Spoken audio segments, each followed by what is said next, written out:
ऐन गणेशोत्सवाच्या काळामध्ये एसटी कर्मचाऱ्यांनी संपाचा हत्यार उगारलेला आहे, हाती घेतलाय। राज्य सरकारी कर्मचाऱ्यांप्रमाणे वेतन देण्याची मागणी करत एसटी कर्मचाऱ्यांनी आता हा संप सुरू केलाय।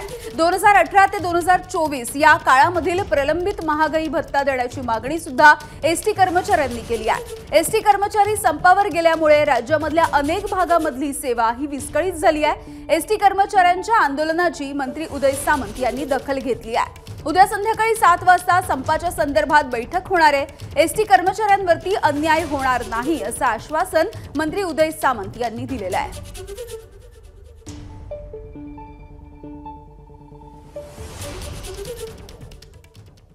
तर एसटी कर्मचाऱ्यांच्या संपाचा प्रवाशांना मोठा फटका बसताना दिसतोय आणि अनेक गाड्यांच्या फेऱ्या या रद्द झाल्यात। प्रवाशांची मोठी गैरसोय होताना दिसते आहे। अहमदनगर जिल्ह्यामधल्या संगमनेर बस स्थानकामध्ये संपाचा मोठा परिणाम दिसतोय। नाशिक आणि पुण्याकडे जाणाऱ्या अनेक गाड्या रद्द झाल्यात। एसटी संपामध्ये सांगली जिल्ह्यामधल्या एसटी संघटनांनी सुद्धा सहभाग घेतलेला आहे। सांगलीच्या मुख्य बस स्थानकामध्ये काही प्रमाणावरच ही बस सेवा सुरू होती, मात्र जत, पलूस, मिरज आणि शिराळा बस स्थानकामध्ये बसची सेवा ठप्प झाली आहे। रायगड जिल्ह्यामध्ये सुद्धा एसटीची चाकं ही थांबलेली आहेत। जिल्ह्यामधल्या सर्वच आगारांमध्ये एसटीची सेवा ही थांबली आहे आणि त्यामुळे ग्रामीण भागामधल्या नागरिकांना मोठा फटका बसतोय। तिकडे नाशिकमध्ये सुद्धा एसटी संपाचा मोठा परिणाम जाणवतोय। विद्यार्थी, कर्मचारी, ज्येष्ठ नागरिक यांचे चांगलेच हाल झालेत। टपाल सेवेवरती सुद्धा या संपाचा परिणाम होतोय। धुळे जिल्ह्यामधल्या 3000पेक्षा अधिक कर्मचारी हे या संपामध्ये सहभागी झालेत। तिकडे अमरावती आगारामधून सुद्धा आज एकही बस धावलेली नाहीये। तर राज्यभरामधली ही वेगवेगळ्या जिल्ह्यांमधली दृश्य आपण बघतोय।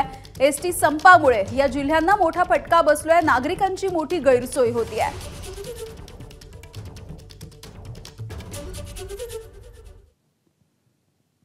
तर एसटी कर्मचारी यांनी संपाचं हत्यार उगारलेलं आहे, मात्र त्यांच्या मूळ मागण्या काय आहेत बघूयात।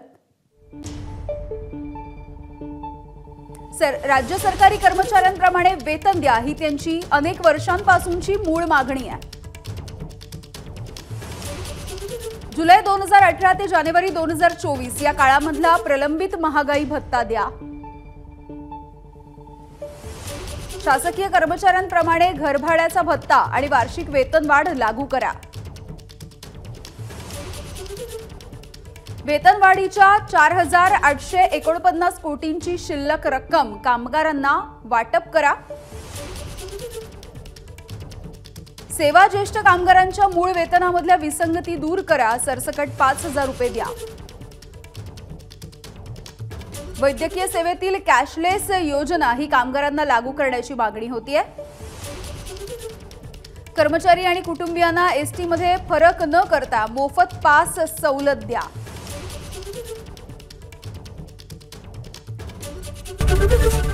एबीपी माझा, उघडा डोळे बघा नीट।